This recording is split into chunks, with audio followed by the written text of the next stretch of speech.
श्री श्री आनंदमयी मात की जय.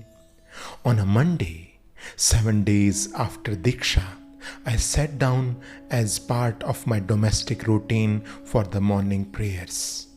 There was no significant sign of any kriya. After performing a few rites, I got up, but as my limbs were unsteady, as if in a state of intoxication, I started the day's cooking while being seated. After everyone finished lunch, I sat down again to do the sandhya. During the day, while at puja, I usually kept the door partly closed. After a while, Bholanath and Nishi Babu, my maternal cousin, entered the room.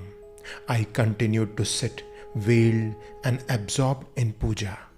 Nishi Babu said to Bholanath, "Don't you say anything? Indulging in such rites before initiation is not good. Why don't you ask her what she is doing sitting like this?" So saying, he left the room, but then returned and said to Bholanath, "Ask her what she is doing." By then, the yogic kriyas had begun, and I kept sitting in the same absorbed manner. My cousin was unaware of the kriyas taking place in my body, and while sitting on my right with Bholanath, he kept urging, "Go on, ask her." This body heard this clearly, and then suddenly, without changing position, I turned my head towards them and said, "What is it that you want to ask?" So loudly and forcefully had I spoken, and such was my demeanor, that it startled and frightened Nishi Babu, who drew back hurriedly and with folded hands asked in awed voice, "Who are you?" But in that instant, this body had returned to her calm and smiling self, saying, "What are you frightened? No, no, do not fear, do not fear, do not fear." And the right hand went up, forming an Abhay Mudra, gesture of protection and reassurance. After this, the body, while sitting in the same asana, turned from a north-facing to an east-facing position. My cousin was older than me, and I called him Thakur Bhai. According to the prevalent norms, I never spoke to Bholanath in his presence and always kept myself carefully veiled. However, at that moment, my sense of modesty seemed to have been blown away like the wind blowing clothes, and I was hardly aware that my clothes were in fact in a state of disarray. This body seemed to be observing herself from the outside as if she were a different entity. When Thakur Bhai and Bholanath asked, "Who are you?"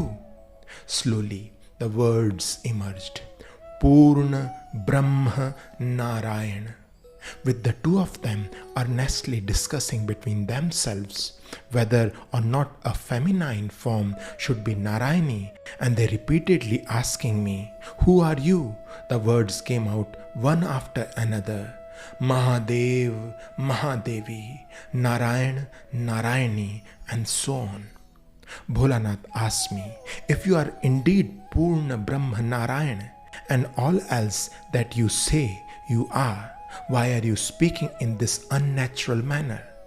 The answer came, "At present, this body appears to be in a human form as perceived by you, so the behavior is in accordance with that." Again, Bholanath asked, "What were you doing?" To which I responded, "I was engaged in Sandhya Puja." Bholanath objected, "But you have not been initiated." Again the answer came, "From your point of view, that occurred on the night of the last Jhulan Purnima." Bholanath then queried, "Who am I?" The answer came, "You are that Mahadev." "When will I have my initiation?" The answer came, "In the month of Agrahayan." Bholanath asked, "On which date?" The answer came, "On the 15th." All the details were given in answer to his questions.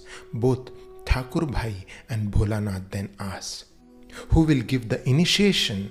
This body pointed to herself, saying, "I."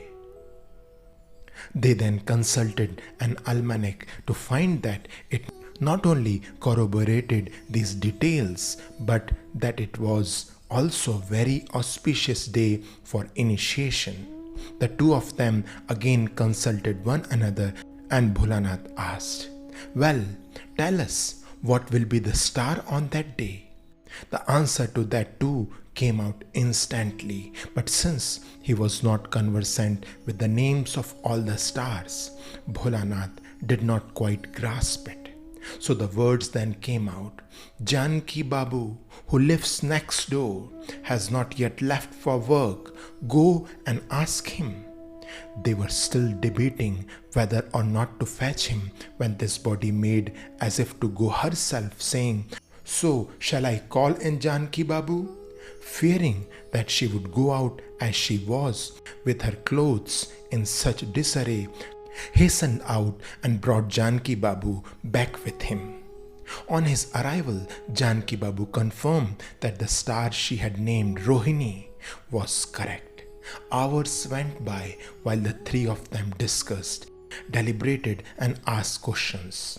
At one time, they asked this body, "What is the Rohini star?" The answer given was, "Whoever Rohini is, I am the same." Janki Babu asked once again, "Who are you?" Slowly and calmly came the reply, "Purna Brahma Narayan." Janki Babu then said, "You are Shaitan, the devil." Much later he repeated, "You are Shaitan, Shaitani, female devil." This body then started laughing aloud and uttered the words, "What I have said is correct. Whatever you may all say, you are just testing me." Then they said, "What is the proof that you are indeed Purna Brahma Narayan? You want to see?" On speaking these words, a wonderful change came over this body. Thakur Bhai and Janki Babu continued to talk earnestly some distance away. This body asked Bholanath to come and sit nearby, and when he did, while reciting a mantra, she touched the crown of his head with her hand. Immediately, with the sound of Om on his lips, Bholanath became absolutely motionless while sitting in an asana on the ground. Having lost all sense of outside world, he sat with eyes upturned and half opened, so totally motionless that Ashu, returning from school and finding him in that state for quite some time, started crying. This body sat quietly and amusedly observed these events. Thakur Bhai consulted Janki Babu. Soon Janki Babu came up to me in an agitated manner, saying, "Now please bring Ramani Babu, Bholanath, back to a normal state. We beseech you." A little later, this body once again touched Bholanath on the crown of his head, and gradually he more or less returned to the condition that they desired. Bholanath said, "I cannot describe where and in what a blissful state I was all this time." The day was drawing to an end, and donning once again the sense of modesty and arranging her clothes, this body reverted to her household duties. Shri Shri आनंदमयी मात की जय।